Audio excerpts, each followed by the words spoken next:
Imani hizi potofu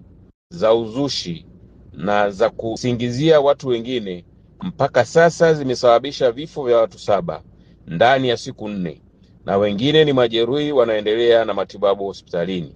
Kibaya zaidi, pamoja na madhara ambayo yameshuhudiwa, wapo baadhi ya watu wanaendelea kushabikia pamoja na kusambaza upotoshaji huu katika mitandao ya kijamii, na wengine wameamua kuutumia kutengeneza vichekesho na kusambaza kwenye mitandao yao na mingine kwa lengo la kutafuta wafuasi, yani followers, au kwa malengo mengine wanayofahamu wao. Jeshi la polisi, pamoja na kutoa onyo kali dhidi ya wanaoendekeza upotoshaji na uzushi huo na kuusambaza kwenye mitandao ya kijamii, na matokeo yake umesababisha madhara makubwa kwa watu na familia zao, maelekezo ya ziada yanatolewa kwa yoyote anayejirekodi, anayetengeneza vichekesho kwa kutumia uzushi huo,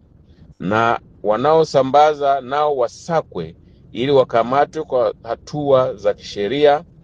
kwa mujibu wa sheria ya makosa ya mtandaoni na sheria zingine za nchi. Sambamba na hatua hizo, jeshi la polisi linaendelea kutoa wito kwa kila mmoja wetu tuendelee kuelimishana kuanzia ngazi ya familia ili kuachana na tabia hizi potofu za kishirikina zinazotuletea madhara makubwa, yakiwepo mauaji na fedheha kubwa katika karne hii ya sayansi na teknolojia.